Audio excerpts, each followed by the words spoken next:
The Clockwork Greenhouse. Arthur didn't mind the dust, but he despised the silence.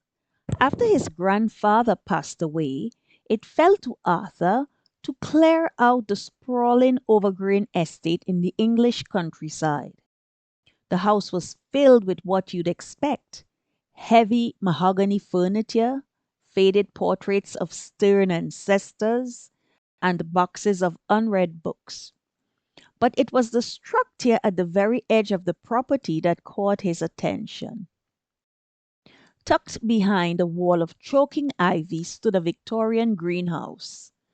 Unlike the main house, which felt dead, the greenhouse hummed, literally. As Arthur approached, a low, rhythmic vibration vibrated through the damp soles of his boots. He pushed open the rusted iron door. Inside, the air was warm, smelling of rich earth and something metallic, like copper, pennies left in the rain. The discovery. The plants were normal enough, if exceptionally lush for a place abandoned for months. But as Arthur walked deeper down the central aisle, he noticed the stems, wrapping around the vines of a massive passion flower with delicate interlocking brass gears. He knelt.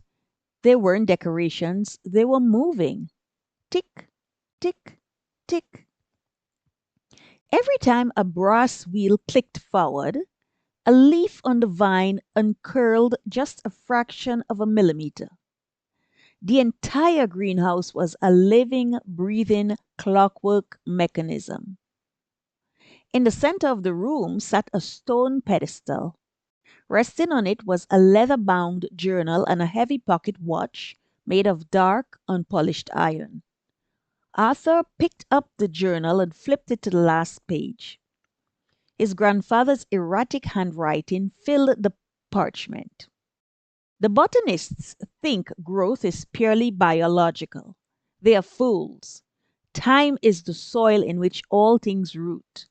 I have finally figured out how to regulate the stream. If you are reading this, Arthur, do not wind the watch. The garden has achieved its perfect tempo. The temptation. Arthur looked from the journal to the iron pocket watch. It was completely still. The hands were fixed at precisely 11:58. Naturally, because human curiosity is a terrible thing to waste, Arthur ignored the warning. He gripped the heavy iron crown of the watch and turned it. Kirk! The spring tension resisted, but he forced it. He pushed the crown down. The watch began to tick.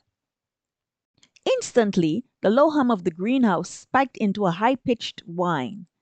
The brass gears on the vines spun so fast they became a golden blur. Arthur watched in absolute horror as the passion flower bloomed, withered, turned to ash, and shot up from the dirt anew, all in the span of 5 seconds. Around him, the tomatoes ripened into deep crimson, rotted into black sludge, and reverted back to tiny green buds. Time wasn't just moving forward, it was looping, tearing, and accelerating at a frantic, chaotic pace.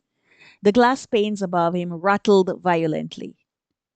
Panic setting in, Arthur tried to pull the crown of the watch back out to stop it. It was stuck. The hands were racing towards 12 o'clock. The reset. The air grew so hot it scorched his throat. The blur of green and gold around him was dizzying. With no other choice, Arthur slammed the pocket watch down onto the stone pedestal. The glass face of the watch shattered. The internal spring snapped with a violent ping. Silence crashed over the greenhouse like a physical wave. Arthur fell to his knees, gasping for air. He looked around. The brass gears on the plants had stopped spinning. The frantic growth had ceased. The greenhouse was perfectly still again. But as he wiped the sweat from his forehead, he froze. The shadow of the greenhouse framework on the floor hadn't shifted, but the light coming through the glass was entirely different. It was no longer the dull gray of a Tuesday afternoon. Arthur stood up, watching to the door, pushing it open. The sprawling estate was gone. The modern driveway and his parked car were nowhere to be seen.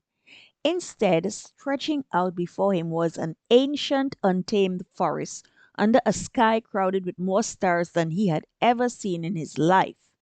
He looked down at the broken watch in his hand. The hands stopped exactly at 12 o'clock. Arthur smiled faintly, a cold shiver running down his spine. He hadn't destroyed the clockwork. He had just set it to a brand new day.